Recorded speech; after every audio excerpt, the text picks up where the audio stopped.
ਇੰਨਾ ਵੀ 10ਵੀਂ ਮਹਰਮ ਆਉਣ ਲੱਗੇ ਤੁਹਾਨੂੰ ਨਾ ਕਈ ਲੋਕ ਕਹਿਣਗੇ ਓਏ ਚਲੀਏ ਫਲਾਂ ਜਗ੍ਹਾ ਬੜਾ ਵੱਡਾ ਖਤੀਬ ਆਂਦੀ। ਅੱਛਾ ਕਿੰਨੇ ਪੈਸੇ ਲੈਣੇ ਉਹਨੇ ਆਉਣ ਦੇ? ਕੀ ਕਰਨਾ? ਐਲੇ ਬੈਤ ਦੀ ਸ਼ਾਨ ਸੁਣਾਣੀ ਉਹਨਾਂ ਨੇ, ਵਾਕਿਆ ਕਰਬਲਾ ਸੁਣਾਣੇ। ਕਿੰਨੇ ਪੈਸੇ ਲੈਣ? 40 ਲੱਖ ਰੁਪਇਆ।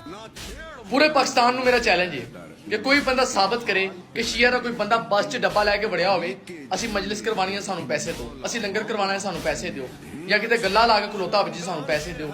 ਅਸੀਂ ਕੋਈ ਚੰਦੇ ਲੈ ਕੇ ਮਜਲਿਸ ਕਰਵਾਉਣੀ ਆ ਜਾਂ ਕੋਈ ਚੰਦਾ ਮੰਗ ਕੇ ਲਾਮਾਂ ਨੂੰ ਪੈਸੇ ਦੇਣੇ ਆ, 40 ਲੱਖ ਦੇਈਏ ਜਾਂ 50 ਲੱਖ ਦੇਈਏ, ਤੇਰੇ ਪਿਓ ਦਾ ਮਾਲ ਹੈ। ਤੈਨੂੰ ਮੈਂ 4-5 ਦਿਨ ਤੋਂ ਬਰਦਾਸ਼ਤ ਕਰ ਰਿਹਾ, ਤੂੰ ਬਗੈਰਤੀ ਲਾਈ ਹੋਈ ਹੈ, ਤੂੰ ਬਾਜ਼ ਨਹੀਂ ਆ ਰਿਹਾ ਹੈ। ਮਸਲਾ ਪਤਾ ਕੀ ਹੈ ਕਿ ਮਸਲਾ ਤੁਹਾਨੂੰ ਜ਼ਿਕਰ ਅਹਿਲੇ ਬੈਤ ਨਾਲ ਹੈ, ਮਸਲਾ ਤੈਨੂੰ ਪੈਸਿਆਂ ਨਾਲ ਨਹੀਂ। ਹੁਣ ਤੁਹਾਡੀ ਔਕਾਤ 15,000 ਵਾਲੀ ਹੈ, 10,000 ਵਾਲੀ ਹੈ। ਤੇਰੇ ਜਿਹਾ ਬੰਦਾ 2 ਟਕੇ ਦਾ ਬੰਦਾ ਕਿਸੇ ਘਰ ਖਤਮ ਪੜਨ ਜਾਏ ਨਾ ਤੇ ਉਹ ਵੀ 15,000 ਲੈ ਲੈਂਦਾ ਹੈ। ਤੂੰ ਬਕਵਾਸ ਕਰਨਾ ਹੈ ਆਲੇ ਰਸੂਲ ਦੇ ਜ਼ਾਕਰ ਨੂੰ। ना छेड़ मलंगा ने है